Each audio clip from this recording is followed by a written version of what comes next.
They once stood for pride, survival, and sacrifice. Working man dinners that carried the 1960s, now abandoned and nearly erased. When did the meals that built a generation become too easy to forget? Stay with me. This loss cut deeper than we ever dared to admit. A dish that combines the simplicity of ground beef and rice with the vibrant crunch of bell peppers. Stuffed bell peppers have been a staple in American kitchens for decades. This hearty meal has roots in both European and Mediterranean cuisines, where stuffed vegetables have been enjoyed for centuries. In the US, it became a popular choice for families during the 1950s, with ground beef as the primary filling. The dish is incredibly versatile. Ground beef is often seasoned with onions, garlic, and spices, then mixed with rice to create a filling that's packed into hollowed-out bell peppers. The peppers, typically red, green, or yellow, hold the filling and become tender when baked, infusing the entire dish with a sweet, smoky flavor. While some recipes call for tomato sauce or cheese to top the peppers, others leave them as is, letting the natural flavors shine through. This dish is perfect for using up leftovers or for a simple, budget-friendly dinner. Stuffed bell peppers are like a dinner with everything in one package, just like a meal wrapped up with a bow. If you believe that eating insects is a modern, sustainable practice, you are wrong. In the Dust Bowl, crispy fried grasshoppers were not a joke. They were a staple food. During the poor harvests, and when meat was hard to come by, farmers looked to the hordes of grasshoppers feeding on the crops. Talk about revenge dining. Hunting grasshoppers was a family event, and when you had gathered enough grasshoppers in a bucket, then the cooking process started. They were washed, marinated, and then fried to a crisp golden brown. The result? A crunchy snack that contained protein and was not too shabby if one didn't consider what they were consuming. Grasshoppers are in fact a form of superfood as they contain high protein, iron, and good fats. The Dust Bowl families were not consciously trying to innovate, but they were able to feed themselves in a way that many others could not. Also, if you fry anything, it automatically becomes at least 50% tastier, doesn't it? Nowadays, insects are being considered as a source of food, but in the past, crispy grasshoppers were a means of feeding oneself. Who says you need apples to make an apple pie? Not the Depression era, folks, that's for sure.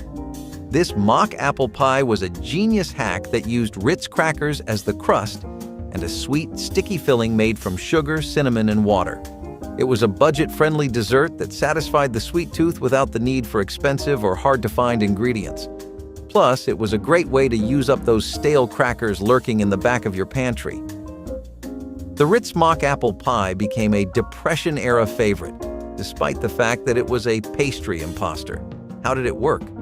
The aromatic mixture of sugar, cinnamon, butter, lemon juice, and crackers combined to convince the taster's senses that the pie actually tasted of apples. Mock apple pie actually dates to the mid-1800s. During the wintertime, when apples were scarce and dried apple stores were used up, inventive home cooks would instead use soda crackers or stale bread. The more modern Ritz cracker version came about in the 1930s. Few dishes command attention quite like a well-prepared crown roast. Traditionally served at homecoming dinners and holiday gatherings, it was the kind of dish that made guests stop and admire before the first bite. The ring of bone-in pork chops, arranged in a regal circle, was as much about presentation as it was about flavor. For families looking to impress without breaking the bank, the pork crown roast was a surprisingly economical choice. Pork was, and still is, one of the most affordable meats, and butchers often offered deals on bulk cuts. The apricot glaze, a key feature of this recipe, added just the right balance of sweetness and depth, while a bread-based stuffing packed the center for an even heartier meal. Preparing this dish took skill and patience. The roast had to be properly Frenched, tied, and slow-cooked to achieve that juicy, tender texture. But for many home cooks, the challenge was worth the reward. Unfortunately, as home butchering became a lost art and families shifted toward convenience meals, the crown roast started to disappear from dinner tables. Salmon patties, a classic dish found in many American homes, offer a tasty and affordable way to enjoy fish. Often made with canned salmon, These patties are mixed with breadcrumbs, onions, and seasonings, then fried to golden perfection. The dish has roots in the 1940s, when canned fish became a popular pantry staple due to its long shelf life and affordability during tough economic times. Despite being simple, salmon patties are packed with protein, omega-3 fatty acids, and heart-healthy nutrients, making them both a tasty and nutritious choice. The secret to a great salmon patty lies in its texture, crispy on the outside, yet tender and flaky on the inside. Often paired with a generous helping of creamed peas, this dish takes on a comforting, homey feel. Creamed peas are made by cooking fresh or frozen peas in a creamy sauce, sometimes enhanced with butter, milk, and a touch of seasoning. The creamy, mild flavor of the peas balances the richness of the salmon patties, creating a perfectly matched duo. Salmon patties with creamed peas are the kind of comfort food that makes you think, "Why did I ever stop eating this?" It's an easy, satisfying meal that stood the test of time, offering comfort with every bite. Back in the day, when you were out of just about everything except sugar, flour, and fruit, a vinegar cobbler was your only option. No surprise that it was also known as one of the famous desperation pies. Desperation pies are pies in American cuisine made using staple ingredients like butter, sugar, eggs, flour, and any other ingredients that cooks had on hand to complement them or substitute for ingredients that were out of season or too expensive. These pies were more common before refrigeration and canned pie fillings, and during times of hardship like the Great Depression and rationing of World War II. When fresh fruits were hard to come by, people turned to vinegar to mimic the tartness of fruits like apples and lemons. This cobbler used a mixture of vinegar, sugar, and spices to create a filling that, when baked, tasted surprisingly similar to a fruit cobbler. Instead of chunks of fresh apples, those on a budget would use apple cider vinegar to fake the acidic taste. The crust was made from basic pantry staples like flour, sugar, and butter or lard. The dish reportedly tasted like a custard made from salt and vinegar chips, a rare dessert that leaves the roof of your mouth tingling. For decades, stuffed bell peppers were a staple of the American dinner table. They were practical, inexpensive, and packed with flavor. Families in the mid-20th century relied on simple, hearty meals, and this dish delivered. With just a few basic ingredients, ground beef, rice, tomatoes, and a well-seasoned filling, home cooks could create a meal that was both satisfying and visually appealing. Peppers were an accessible ingredient, easy to grow in backyard gardens and cheap at the store. Their natural shape made them the perfect edible container, eliminating the need for extra cookware. The filling, often stretched with rice to make the meat go further, was an economical way to feed a large family on a budget. Baked until tender, the peppers absorbed the savory juices, creating a dish that was both rustic and comforting. But as convenience foods took over, stuffed peppers began to fade from dinner rotations. The rise of prepackaged meals and fast food options meant fewer people were willing to spend time hollowing out peppers and slow baking a homemade filling. Today, the dish still makes an occasional appearance in nostalgic cookbooks, but it's no longer a household staple. What's for dinner? Oh, just a small something that came in from the backyard. Yes, the tumbleweed casserole was a real dish during the Dust Bowl, which just goes to show you that when the going gets tough, the tough make casseroles out of tumbleweeds. Tumbleweeds, those rolling shrubs of the Wild West screen, are actually technically, or at least partially, edible. Not fancy for the tongue, but we are hungry to the bone. Let's give it a try, edible. The process began with the boiling of the tumbleweed leaves to reduce their coarse feel and also to reduce the bitterness of the leaves. Then they'd get layered with whatever ingredients were available, maybe some scraps of meat, potatoes, or canned goods if you were lucky. The result? A surprisingly substantial, earthy-flavored casserole that was as much about sustenance as it was about taste. Tumbleweed is very fibrous and even has a few vitamins in it, so it wasn't the worst thing to eat when fresh greens were scarce. Moreover, tumbleweeds were free and easy to come by, nature's grocery store, if you will. Though you'll never see it on the dinner table. Tumbleweed casserole represents Dust Bowl endurance. Would I eat it? Well, I'd need a serious pep talk and a lot of seasoning. But hey, if the tumbleweed can take the hot winds, then it should not be a problem on my plate. Smoked fish pie is a dish that combines comfort with bold, smoky flavor. Popular in the United Kingdom and other coastal regions, this hearty pie features a blend of tender smoked fish, often cod, haddock, or salmon, cooked in a creamy sauce, all tucked beneath a rich mashed potato crust. This combination of smokiness and creaminess is balanced perfectly by the smooth texture of mashed potatoes, creating a dish that feels both indulgent and satisfying.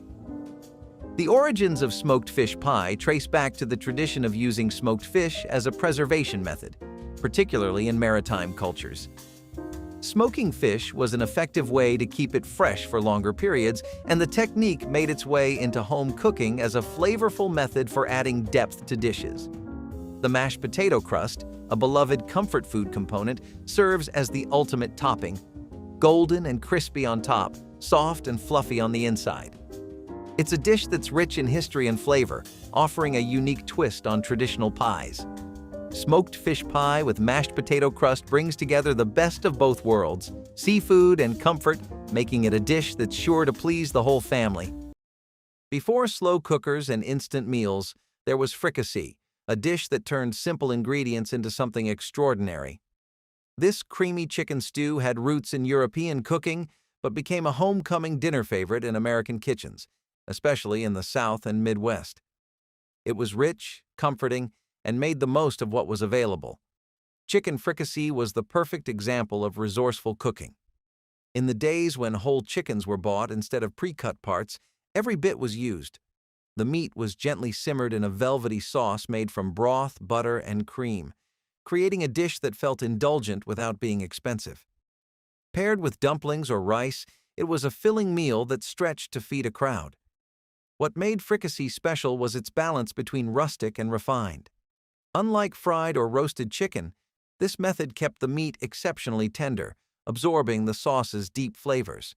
Some families added carrots and peas, while others preferred a touch of sherry for extra depth. But no matter the variation, it was a dish meant to be ladled generously and served with warm, crusty bread. So why did it disappear? As boneless, skinless chicken breasts became the norm, slow-cooked dishes like this fell out of favor. Up next, we have a dish that was all about making the most out of simple ingredients: spaghetti, boiled carrots, and white sauce casserole. It can be argued that Eleanor Roosevelt did the best she could during the Great Depression. The First Lady promoted dishes to encourage savvy homemakers, such as a casserole made from spaghetti, boiled carrots, and a simple white sauce of milk, flour, salt, and butter. The spaghetti had to be cooked for 25 minutes. The idea was to get the noodles mushy so they paired nicely with the boiled carrots and a penny's worth of creamy sauce. The result? A vehicle for nutrition and nutrients. Families loved this dish because it was versatile and could easily be modified based on what was available. It was a great way to fill up hungry bellies without breaking the bank. It still makes a pretty delicious meal for potlucks, so if you want to impress everyone with something easy to whip up, the spaghetti, boiled carrots, and white sauce casserole will do. You might think that boiled animal hooves are something that only a survivalist would eat, and indeed, during the Dust Bowl, they were the only thing keeping some families going. When meat became unaffordable and gelatin packets were a luxury, hooves came in handy, literally and metaphorically. Animal hooves, preferably cow or pig, were used and boiled to make a broth that was as useful and as ugly-sounding as it can get in our ears today. The long cooking process tenderized collagen present in hooves and made it into a natural binder for soups, stews, and even sweets. Yes, you heard it correctly, desserts. Gelatin from hooves was the secret behind the wobble in aspics, jellies, and custards. This was not about getting by. It was about getting the most out of each part of the animal. Hooves cooked were a rich source of protein and minerals and were a great food source during the lean periods. And even though they were not the most attractive, they ensured that bellies were filled and bodies were built. Today, such concepts as boiling hooves may cause some people to have goosebumps. However, in those days, it was business as usual. Dust Bowl meals were about subsistence, and at times, subsistence entails getting creative with what is available, or hoof. Few side dishes could bridge the gap between savory and sweet as effortlessly as corn pudding. A staple of Southern and Midwestern homecoming dinners, this dish combined farm-fresh simplicity with a rich, custard-like texture. Families often served it alongside roasted meats or holiday spreads, where its golden hue and delicate sweetness made it a comforting favorite. Whether fresh off the cob in the summer or canned in colder months, it was inexpensive and widely available. This recipe used basic pantry staples, butter, milk, eggs, and a touch of sugar, to create a dish that felt indulgent despite its humble ingredients. Baking was the preferred method, allowing the custard to set while keeping the kernels tender. Some families swore by a cast-iron skillet, while others used deep casserole dishes to achieve that perfect golden crust. Recipes varied. Some included a splash of vanilla, others added a pinch of nutmeg. But the result was always a creamy, spoonable side that paired with almost anything. As processed cornbread mixes and quick-fix alternatives took over, traditional corn pudding was left behind. But for those who remember its warm, velvety bite, it's a dish worth bringing back. Steamed clams, a beloved dish especially along the coasts of New England, have been enjoyed for generations. This dish is a true celebration of seafood, as fresh clams are steamed until tender, absorbing all the flavors of the broth, often seasoned with garlic, herbs, and a splash of white wine or broth. Clams, which are bivalve mollusks, have been a staple in coastal cuisine for centuries, with Native Americans harvesting them long before European settlers arrived. The joy of eating steamed clams comes from their delicate texture and briny sweetness. The perfect clam should pop open easily when steamed, a sign that it's cooked just right. Paired with a slice of hearty brown bread and a dollop of butter, this dish becomes a complete, satisfying meal. The richness of the butter and the rustic flavor of the brown bread perfectly complement the clam's natural saltiness, creating a balanced, indulgent experience. Steamed clams with brown bread, because sometimes the best meals are the ones that come with their own dipping sauce. The dish reflects the simplicity of coastal living, proving that the freshest ingredients often make the most memorable meals. Whether served as an appetizer or a main course, steamed clams with brown bread and butter remain a timeless favorite, offering a taste of the sea with every bite. So, peanut butter stuffed baked onion might sound strange, but trust me, it's worth a try. We're taking a whole onion, hollowing it out and stuffing it with peanut butter. Then, we're going to bake it until the onion is caramelized and sweet. It sounds like an odd pairing, but the salty, creamy peanut butter and the sweet onion actually complement each other really well. This dish was a unique way to combine protein and vegetables. It might not be everyone's cup of tea, but it was a clever way to make a filling meal out of inexpensive ingredients. Plus, onions were a staple in many households because they were stored well and added flavor to almost any dish. It was one of the more outlandish food recipes to come out of the Great Depression, and food historians Andrew Coe and Jane Ziegelman, authors of A Square Meal, are certainly no fans. So am I. If you always believed that only the drippings can be used to make gravy, then you are wrong. Blood gravy was a Dust Bowl staple that created a meal from the most unappetizing of ingredients, animal blood. Sound intense? It was. But back then, farmers couldn't afford to waste a single drop, literally.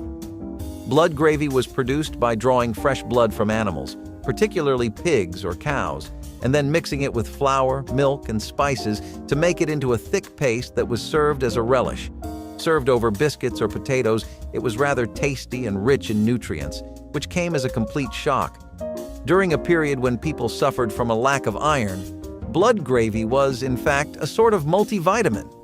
This dish was both a product of ingenuity and the expenditure of a considerable amount of effort. Getting the blood was not easy, but the meal was filling. For today's food lovers, it may be hard to swallow, but blood-based recipes are not something new to the culinary world, since there is blood pudding from Sweden and dinuguan from the Philippines. Would you try it? Seriously, I can take it if it's presented on a fluffy biscuit, and if it's well seasoned, I might be willing to try it. Dust Bowl cooks were masters of turning nothing into something, and blood gravy is a perfect example of that adage. For families stretching their grocery budget, few meals delivered as much flavor and comfort as these unusual-looking meatballs. A product of the Great Depression and wartime rationing, Porcupine meatballs were a creative way to make ground beef go further. Mixing rice into the meat wasn't just for texture.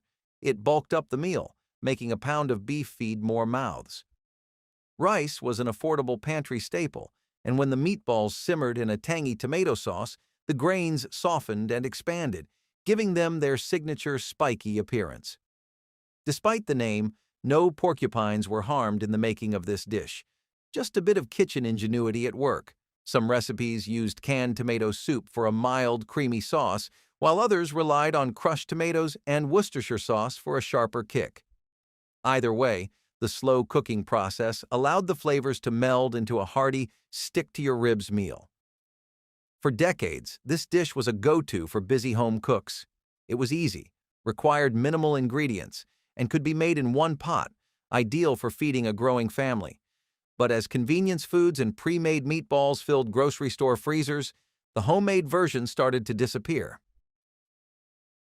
When it comes to simple yet elegant meals, few combinations can match the light, flaky fish paired with the richness of lemon butter and the crispness of asparagus. Baked cod or halibut are perfect choices for this dish.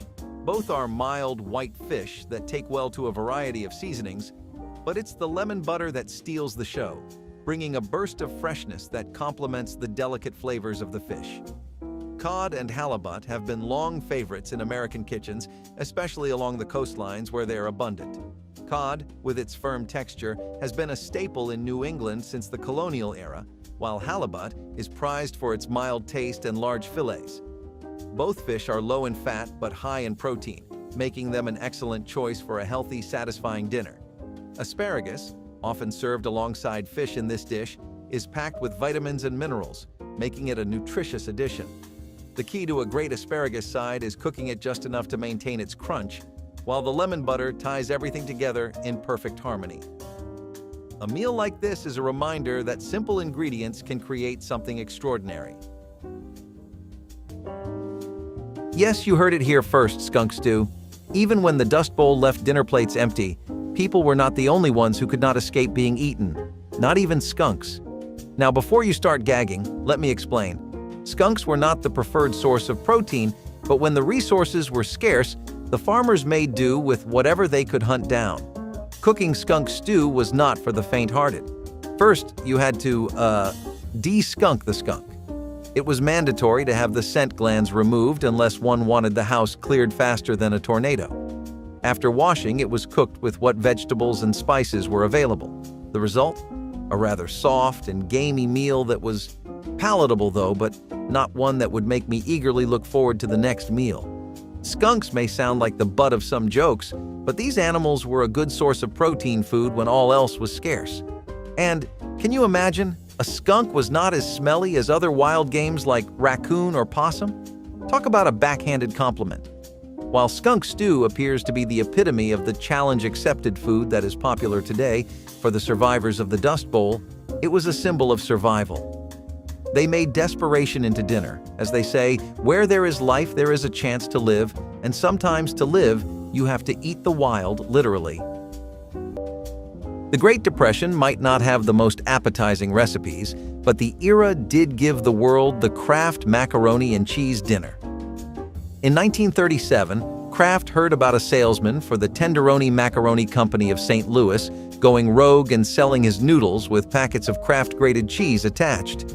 They hired the man to promote the concept and started selling it to cash-strapped Americans at the low price of 19 cents for 4 servings. Some variations of this comfort food even included cooked vegetables or even a can of tuna. It was a great way to feed the family without spending a lot of money, and it quickly became a favorite for kids and adults alike. Even today, it remains a beloved comfort food.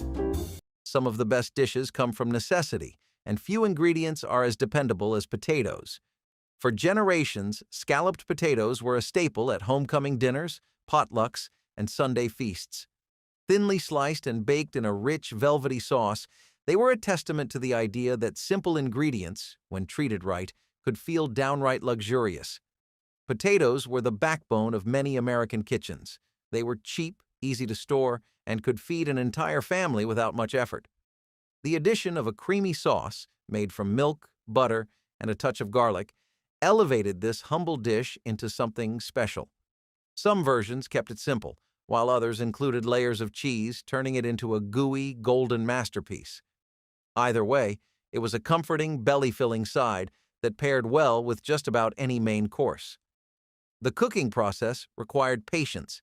Proper scalloped potatoes weren't rushed. Each layer had to absorb the sauce, and the top needed time to develop that perfect golden crust. But as boxed potato mixes and instant gratins took over, homemade scalloped potatoes started to fade from dinner tables. Fish sticks, those crispy, golden-breaded delights, have been a fixture of American family dinners since the mid-20th century. While their origins date back to the early 1950s, when commercial frozen food production boomed, fish sticks quickly became a go-to for busy families. Made from white fish, typically cod or pollock, these little rectangular pieces of seafood are battered and deep-fried to perfection, making them as crunchy on the outside as they are tender on the inside. The classic pairing of fish sticks with tartar sauce elevates the meal. Tartar sauce, a tangy combination of mayonnaise, pickles, and lemon juice, adds a creamy contrast to the crispy fish. While the sauce has its roots in French cuisine, it became a beloved accompaniment to fish and chips, and later to fish sticks in the U.S. On the side, coleslaw, a salad made from finely shredded raw cabbage, carrots, and a tangy dressing, has been a popular addition to fish dishes for generations. Its crisp texture and slightly sweet flavor balance out the richness of the fish and tartar sauce. If you are considering giving up Starbucks as a hardship, just try making your coffee out of these plants. Dandelion coffee came into existence during the Dust Bowl when people could not afford coffee beans and other products. That's right, those yellow flowers that appear on your lawn in spring and are so annoying once provided the means to satisfy caffeine cravings at the survival level. For it, people would uproot dandelions, bake the roots until they were black and toasty, and then pulverize them into a brew. There was no sugar or cream, just the natural taste of roasted roots. It was not as strong as real coffee, but it provided people with something warm to drink in the mornings when they were unsure about the future. Moreover, dandelions were free and easily available, no need to go to Starbucks.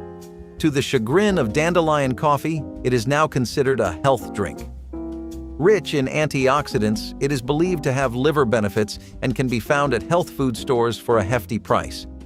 It was not about the latest fad diet or the newest way to live a healthier lifestyle. It was about not going insane without your cup of coffee in the morning. I can't help but wonder how the farmers of Dust Bowl must have been feeling sipping on this dandelion brew and hoping for a better tomorrow and a decent cup of coffee. Now it is a retro chic beverage, while back then, dandelion coffee was a means of getting back to the normal, even if the normal tasted like the grass one mows. Slow cooking was once a necessity, not a luxury. Before pressure cookers and pre-packaged meals, tougher cuts of beef were transformed through hours of gentle simmering, unlocking deep, rich flavors. This smoky Chipotle beef ragu was one such dish, a meal that took time but rewarded patience with melt-in-your-mouth tenderness. Chipotle peppers, known for their earthy heat, were a staple in traditional Mexican and Southwestern cooking, but by the mid-20th century, their smoky kick found its way into American kitchens. Paired with tomatoes, garlic, and slow-braised beef, this dish delivered a bold, layered flavor that stood apart from ordinary pot roasts. Served over creamy polenta or even buttered noodles, it was both comforting and deeply satisfying. Despite its rich taste, this meal was surprisingly budget-friendly. Beef chuck or brisket, once some of the most affordable cuts, became tender and flavorful when cooked low and slow. The sauce was built from pantry staples, making it an easy, accessible choice for home cooks. But over time, as quick weeknight meals took priority and polenta lost ground to pasta and rice, this dish faded from dinner tables. Today, Chipotle has seen a resurgence in trendy restaurants, but this home-style beef ragu remains a forgotten classic. Goulash has become a favorite in many American households, a dish that combines the comfort of macaroni with the heartiness of ground beef. Despite the name, this American version of goulash is far different from its Hungarian roots, where the original dish was a rich stew made with beef, paprika, and vegetables. The American version, often made with macaroni, tomatoes, and ground beef, became popular during the mid-20th century, particularly in households looking for a quick, filling, and affordable dinner. The beauty of goulash lies in its simplicity. Ground beef is browned and simmered with onions, garlic, and seasonings, then mixed with cooked macaroni and canned tomatoes. This one-pot meal is easy to make and adaptable to whatever ingredients are on hand, whether it's adding a dash of hot sauce, swapping tomatoes for tomato paste, or stirring in some cheese for extra richness. Goulash quickly became a go-to comfort food for busy families, and it's still a staple today. It's the kind of dish you can throw together in no time, and it always feels like a warm hug in a bowl. Wild boar roasts were a pretty common activity for Native Americans, but it wasn't something that they came up with. This was actually something they took from the Europeans for once. It was brought over to America by European explorers active during the 16th century. They brought it over in the Southwest, but native species began to spread over to the Southeast after continuous hunting. Tribes like the Creek and Seminole eventually adapted and began to incorporate boars into their diets as well, using their own traditional methods like roasting and pit cooking. The wild boars were really tough to hunt though, but they got pretty good at hunting them down too because of their experience with bows and spears. Some cool military facts. Now, they wouldn't eat the boars as soon as they got them. These were actually mostly preserved for the winter because of the massive amounts of meat they would give. There was a time when Sunday dinner wasn't complete without a plate of slow-cooked, gravy-drenched pork chops. Smothered in rich, savory onion gravy and served alongside a heaping portion of mashed potatoes, this dish was a cornerstone of Southern home cooking. It was an experience, one that filled the kitchen with the unmistakable aroma of comfort. Pork was an affordable alternative to beef, making it a practical choice for families looking to stretch their grocery budget. Bone-in chops were particularly popular, as they were both flavorful and inexpensive. The slow cooking process allowed even the toughest cuts to become fork tender, absorbing the deep, savory notes of the seasoned gravy. Some cooks swore by a cast-iron skillet, while others let the dish simmer in a slow cooker for hours, ensuring the pork melted in your mouth. But as convenience foods and boneless, skinless meats took over the supermarket, this dish began to disappear. Quick-fix dinners replaced slow-simmered meals, and thick homemade gravies gave way to powdered mixes and canned alternatives. Today, smothered pork chops are a rare sight at the dinner table, but for those who remember the first bite of a perfectly tender chop covered in rich, peppery gravy, it's a dish worth revisiting. You might think that boiled animal hooves are something that only a survivalist would eat, and indeed, during the Dust Bowl, they were the only thing keeping some families going. When meat became unaffordable and gelatin packets were a luxury, hooves came in handy, literally and metaphorically. Animal hooves, preferably cow or pig, were used and boiled to make a broth that was as useful and as ugly-sounding as it can get in our ears today. The long cooking process tenderized collagen present in hooves and made it into a natural binder for soups, stews, and even sweets. Yes, you heard it correctly, desserts. Gelatin from hooves was the secret behind the wobble in aspics, jellies, and custards. This was not about getting by. It was about getting the most out of each part of the animal. Hooves cooked were a rich source of protein and minerals and were a great food source during the lean periods, and even though they were not the most attractive, they ensured that bellies were filled and bodies were built. Today, such concepts as boiling hooves may cause some people to have goosebumps. However, in those days, it was business as usual. Dust Bowl meals were about subsistence, and at times, subsistence entails getting creative with what is available, or hoof.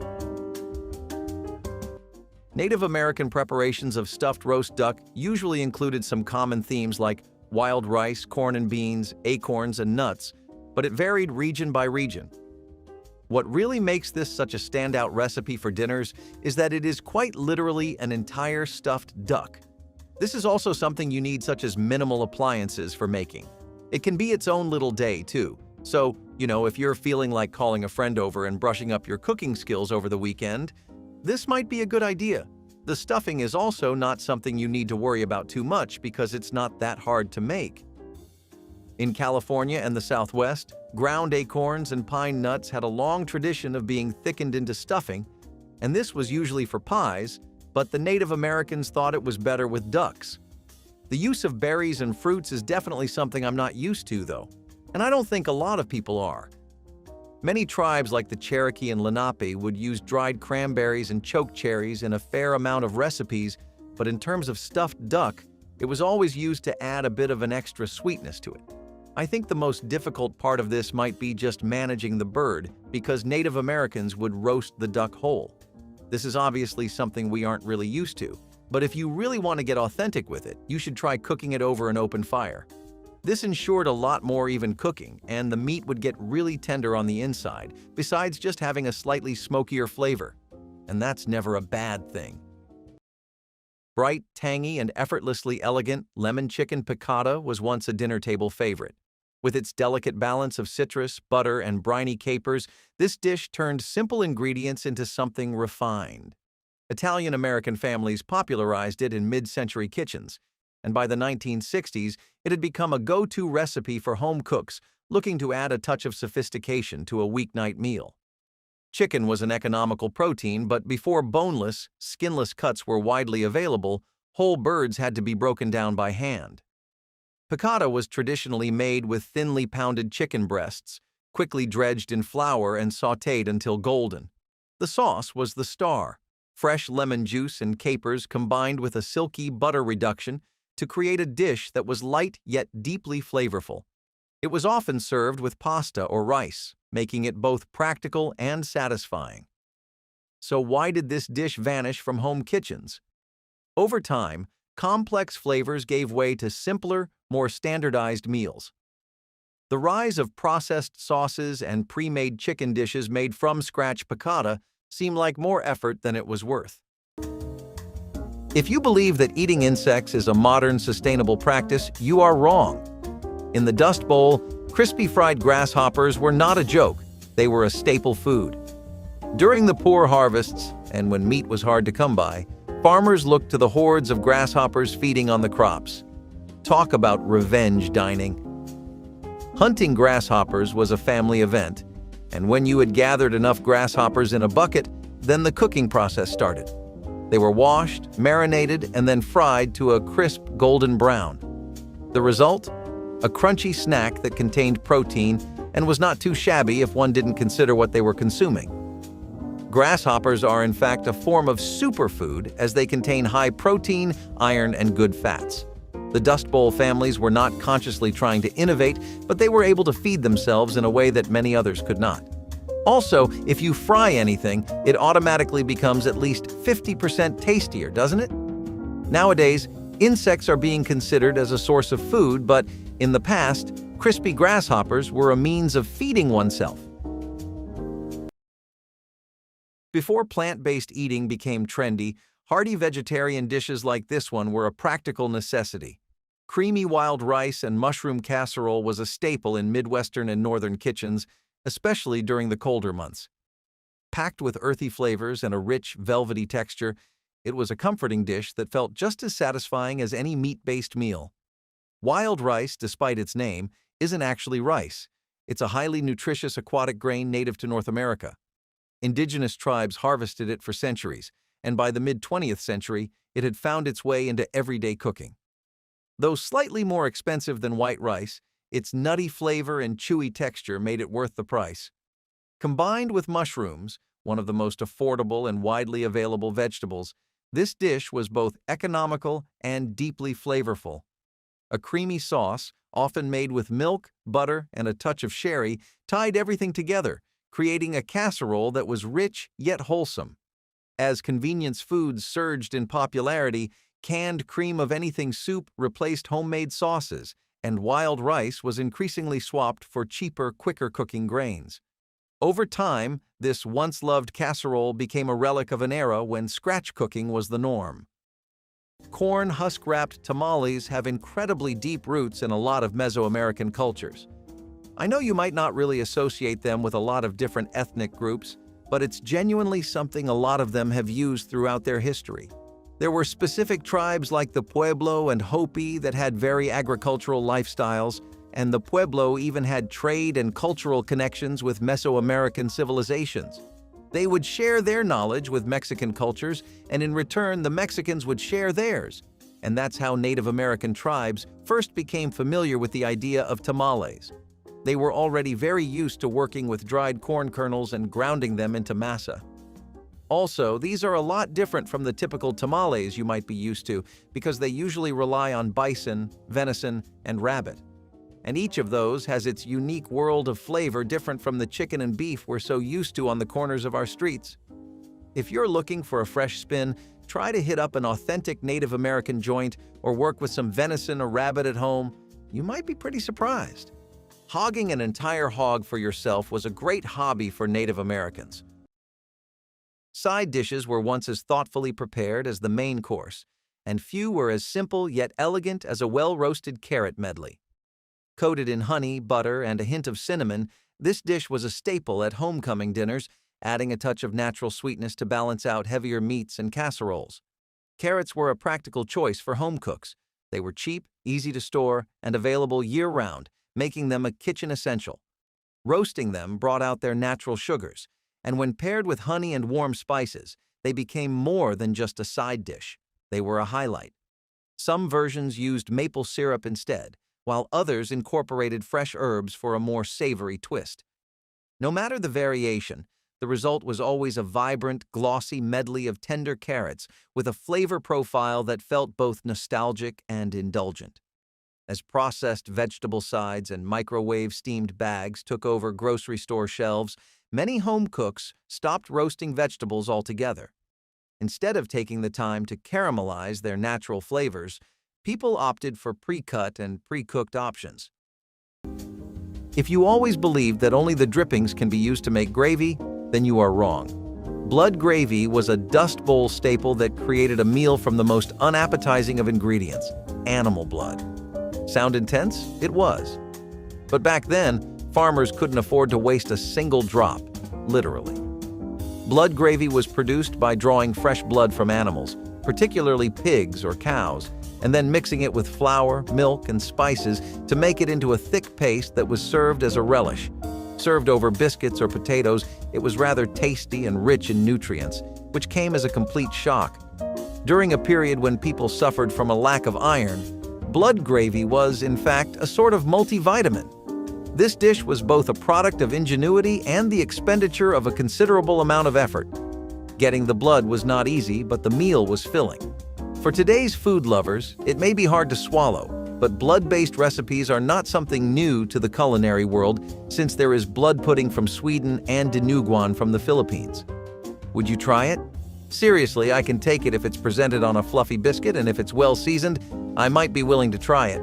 Dust Bowl cooks were masters of turning nothing into something, and blood gravy is a perfect example of that adage. Clay-baked fish is also something that's a bit unconventional because it doesn't really match up with anything we use today. It's a traditional cooking method that was used by several Native American tribes spread across the northern regions. A lot of places in North America were rich sources of fish, like the Great Lakes and the Pacific Northwest. Back then, preserving moisture was its own separate issue and struggle, and this was a particularly widespread way of doing that. This method would help the fish retain most of its moisture while also sealing in all kinds of natural flavors, and the end result was a much more exciting dish. Now, this works with most kinds of fish, so it's not like there's some strict preference. You should just roll with what you like. If you want to be historically accurate, then the Chinook and Haida tribes were pretty fond of using salmon. Some tribes also used trout or catfish, but the idea was to prepare the entire fish while also leaving the scales intact. Why would they do this? It was all to help the fish be baked properly. You didn't want anything messing up the meat on the inside. Now, some tribes were also fond of stuffing their fish, but if that's a little much, you don't have to go the extra mile. For generations, baked cod was a dependable, no-fuss dinner, particularly in coastal and New England households. Light, flaky, and mild in flavor, cod was one of the most affordable fish available, making it a practical choice for families looking to put a nutritious meal on the table without overspending. Topped with a crisp breadcrumb and herb crust, this dish was both simple and satisfying, proof that great cooking didn't need to be complicated. Cod's popularity was tied to its abundance. Throughout much of the 20th century, fresh or frozen cod was readily available at grocery stores and fish markets, and it didn't require elaborate preparation. A coating of breadcrumbs, butter, and fresh herbs locked in moisture while creating a crunchy golden brown topping. Baked rather than fried, this dish had a lighter texture, making it a favorite among those who wanted something hearty without being heavy. So why did it disappear? Overfishing led to shortages, making cod more expensive, and as frozen fish sticks and pre-breaded fillies flooded supermarkets, many home cooks stopped preparing fish from scratch. What's for dinner? Oh, just a small something that came in from the backyard. Yes, the tumbleweed casserole was a real dish during the Dust Bowl, which just goes to show you that when the going gets tough, the tough make casseroles out of tumbleweeds. Tumbleweeds, those rolling shrubs of the Wild West screen, are actually technically, or at least partially, edible. Not fancy for the tongue, but we are hungry to the bone. Let's give it a try, edible. The process began with the boiling of the tumbleweed leaves to reduce their coarse feel and also to reduce the bitterness of the leaves. Then they'd get layered with whatever ingredients were available, maybe some scraps of meat, potatoes, or canned goods if you were lucky. The result? A surprisingly substantial, earthy-flavored casserole that was as much about sustenance as it was about taste. Tumbleweed is very fibrous and even has a few vitamins in it, so it wasn't the worst thing to eat when fresh greens were scarce. Moreover, tumbleweeds were free and easy to come by, nature's grocery store, if you will. Though you'll never see it on the dinner table.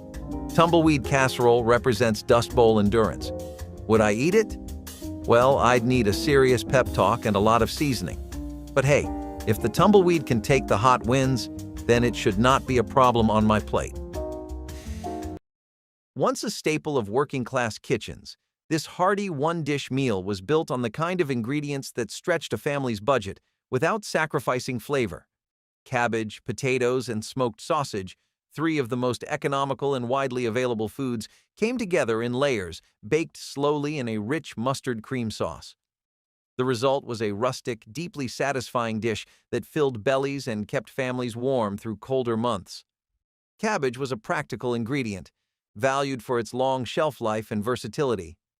When paired with smoky seasoned sausage and starchy potatoes, it created a meal that was both inexpensive and packed with flavor.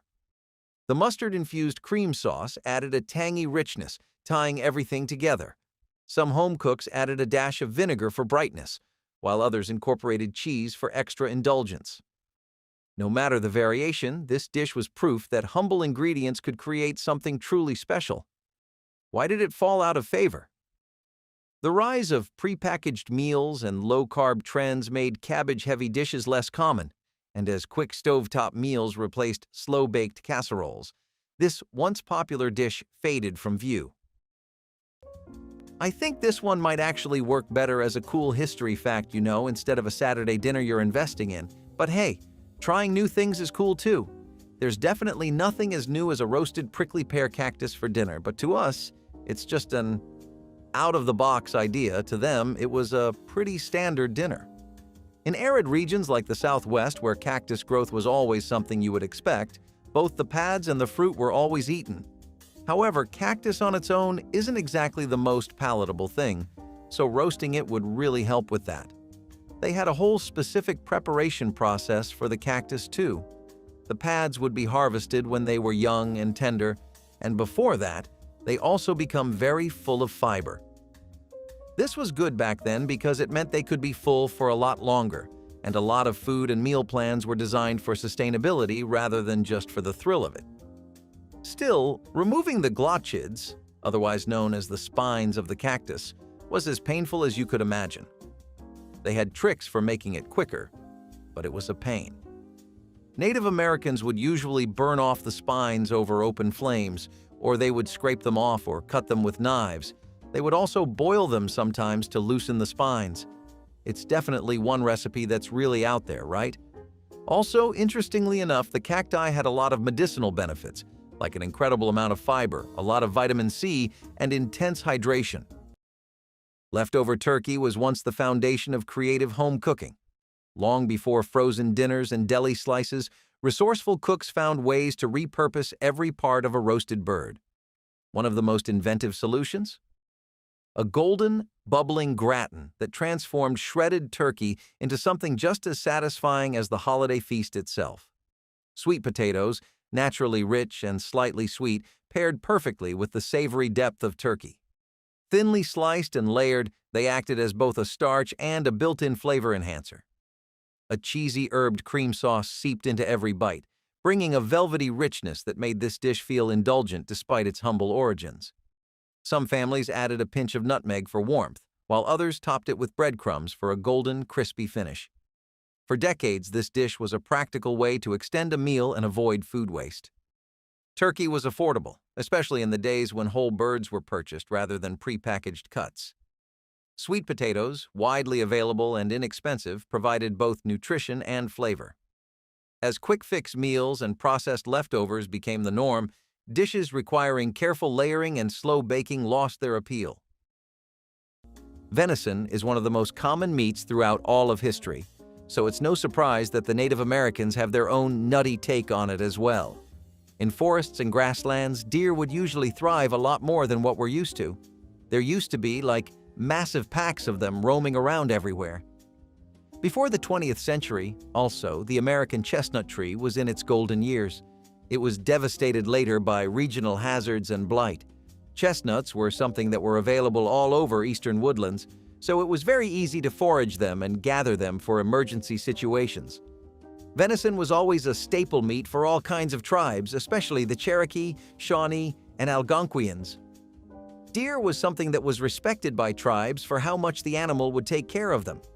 It would give them hides for clothing, the sinew was used for tools, and the bones were used in medicinal broths and kept for trading or for hunting tools. The meat was also very flavorful and important for making pemmican, which was a superfood essential to the Native Americans. Venison was usually cut into cubes and put into a broth with roasted and peeled chestnuts. They would be fond of using Jerusalem artichokes, squash, and wild onions as well, so stock up on your root vegetables before trying this.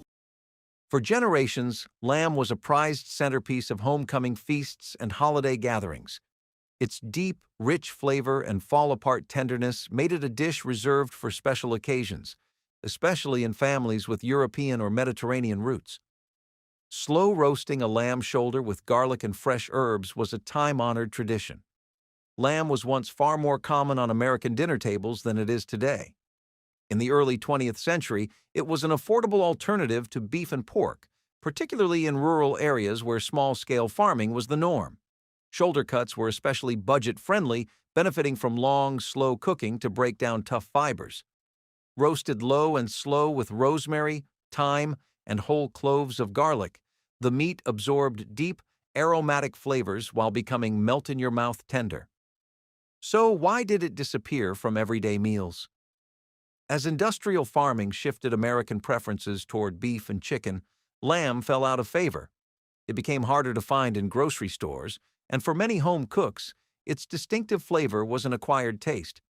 Faster, more convenient proteins replaced slow-cooked roasts, and over time, this once popular dish faded into obscurity. Acorn squash was an incredibly popular cultivated vegetable among many different kinds of tribes. Squash in itself is something the Native Americans experimented with a fair amount. All of that effort eventually brought about the Three Sisters agricultural method, which was basically just growing crops of corn, beans, and squash together. The way they grew helped the other plants grow, so they were always grown together because the end result was more fantastic than if they were grown individually. Sweetening squash with maple syrup was also something that was popular among tribes who were centered around maple syrups, and I don't know if you know this, but tapping into maple trees for the syrup was a very common practice of the Native American peoples. They were arguably better at it than anyone else too, especially because of how much they valued maple syrup as a natural sweetener. Some tribes genuinely loved to have it without the syrup, though. They would slice it and dry the squash in the sun for long-term storage. Once a staple of dinner parties and homecoming feasts, this elegant yet simple side dish was a favorite among home cooks looking to add a touch of sophistication to their meals. Crisp, tender green beans, lightly sautéed in butter and finished with toasted almonds, struck the perfect balance between freshness and richness. Green beans were one of the most accessible vegetables in American kitchens. Whether fresh, frozen, or canned, they were affordable and widely available year-round. Almonds, though slightly more expensive, were used sparingly, adding a crunchy contrast without overwhelming the dish. The preparation was straightforward. The beans were quickly blanched to preserve their bright color and firm texture, then tossed in a buttery skillet with slivered almonds for a nutty, golden brown finish. Some recipes included a squeeze of lemon or a sprinkle of garlic for extra depth. But as convenience cooking took hold, green bean almondine slowly faded from dinner tables. Canned green bean casseroles, loaded with processed ingredients, became the new standard, and simple, fresh preparations were overlooked in favor of heavier, creamier alternatives. Gooseberry and elk were one of the most prized dishes that Native Americans would make regularly. This was because elk was one of the most treasured animals they had. In the Rocky Mountains, the Pacific Northwest, and the Great Plains, all sorts of tribes were known for how much they prioritized elk usage. This is because elk was something that was beneficial overall, just like deers and bison. The hides wouldn't just be used for clothing. A good quality elk hide, or one that was prized in towns like a white hide, would actually go for a fair amount of resources. They were also something that would provide meat for literally months. Even one elk was a game changer for a tribe going through tough times. They were dried for later use all the time, and the most valuable cuts were always kept for slow roasting so that they could have a great meal out of it. It was preserved for special ceremonies and hunting feasts, which would usually occur during the summer when gooseberries were also in harvest. A roasted elk haunch with some gooseberry sauce was enough food for an entire family or an entire hunting party. So, imagine what it could do for us today. Few dishes capture the culinary experimentation of the late 20th century quite like this one. With its bold combination of prunes, olives, capers, and white wine, chicken marbella was a breakout star of the 1980s dinner party scene. It was elegant, unexpected, and a perfect example of how sweet and savory flavors could work together in harmony. The recipe originated from the Silver Palette Cookbook, a landmark 1982 publication that introduced home cooks to sophisticated yet approachable recipes. What set this dish apart was its unique balance: briny olives and capers cut through the sweetness of prunes, while white wine and vinegar created a tangy, aromatic sauce. Chicken, an affordable and versatile protein, absorbed the flavors beautifully as it marinated overnight before baking. Despite its popularity, chicken marbella eventually faded from home kitchens. As the 1990s brought a shift toward faster, simpler meals, dishes requiring overnight marination and complex flavor profiles became less common. The rise of international cuisine also introduced new, trendy flavors that overshadowed this once-beloved classic. Before European contact, a lot of Native American tribes had an incredible amount of access to wild tubers and roots. This was really true for potatoes, which had been domesticated in South America. They began to replace some root vegetables as a staple crop because of the sheer amount of utility. I mean, that's a cultural fact that holds true even now. Who can really deny the worth of a potato? Some days, it feels like it's worth more than all the designers in your wardrobe. Native Americans also had an incredibly interesting way of preparing these potatoes. Frying them in bear fat is definitely something I haven't really thought of before. But then again, these people used to hunt bears semi-regularly, so I think we're on pretty different ends of the spectrum. The potatoes would be sliced and fried in bear fat on a flat stone over an open fire, and it would actually make for some extremely rich and crispy potatoes. A staple of potlucks, homecoming dinners, and weeknight meals, this creamy, cheesy bake was the ultimate comfort food. With its simple ingredients and easy preparation, cheddar broccoli rice bake became a go-to for busy home cooks looking to feed a crowd on a budget. Rice was one of the most affordable pantry staples, stretching meals and adding heartiness without costing much.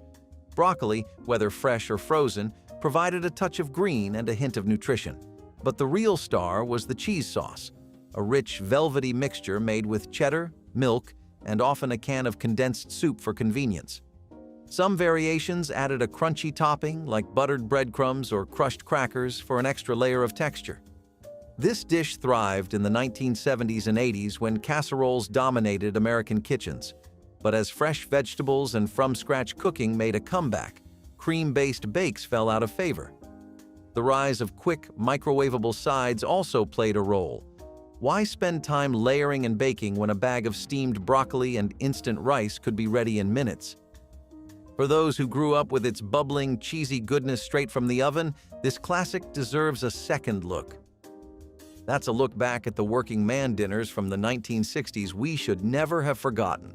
Comment your favorite memory, and don't forget to like and subscribe.